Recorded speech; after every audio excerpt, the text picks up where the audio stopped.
વડોદરા જિલ્લાના સાવલી હાલોદ રોડ પર સવારના સમયે એક ગંભીર અકસ્માત સર્જાયો હતો, જે ખાનગી કંપનીમાં નોકરી પૂર્ણ કરી બાઇક પર ઘરે પરત ફરી રહેલા એક કર્મચારીની અજાણ્યા વાહને ટક્કર મારતા ઘટના સ્થળે કરુણ મોત નીપજ્યું હતું। જે અકસ્માત બાદ રાહદારીઓ અને સહકર્મીઓ તરત જ સાવલી પોલીસને જાણ કરવામાં આવી હતી। પોલીસ દ્વારા મૃતદેહને પોસ્ટમોર્ટમ અર્થે સાવલી સરકારી દવાખાને ખસેડવામાં આવ્યો હતો।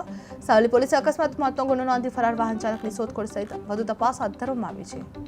સુભાષભાઈ એમના પોતાના વતન ઉત્તમનગરથી હાલોલ પરત આવતા હતા, પોતાનું બાઇક લઈને, અને કોઈ ટેમ્પાવાળો એમને અથાડી અને નીકળી ગયો હતો, જે એમને માથાના બાજુ ઈજા થઈ અને બાઇક લઈને રોડ પર પડી ગયા અને ત્યાં ઘટના સ્થળે તેમનું મૃત્યુ પામ્યું। क्या काम करता था भाई? એ સુભાષભાઈ આદિત્ય બિરલા ઇન્સ્યુલેટર હાલોલમાં નોકરી કરતા હતા।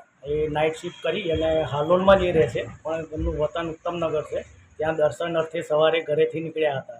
દર્શન કરીને પરત આવતા એમને યશ હાઈ વોલ્ટેજ કંપનીની સામે એમને ટેમ્પાવાળો અથડાઈ અને નીકળી ગયો હતો અને બાઇક રોડ ઉપર પડી ગયો। આપનું નામ? મારું નામ ધર્મેન્દ્ર પટેલ છે। હું એમની સોસાયટીમાં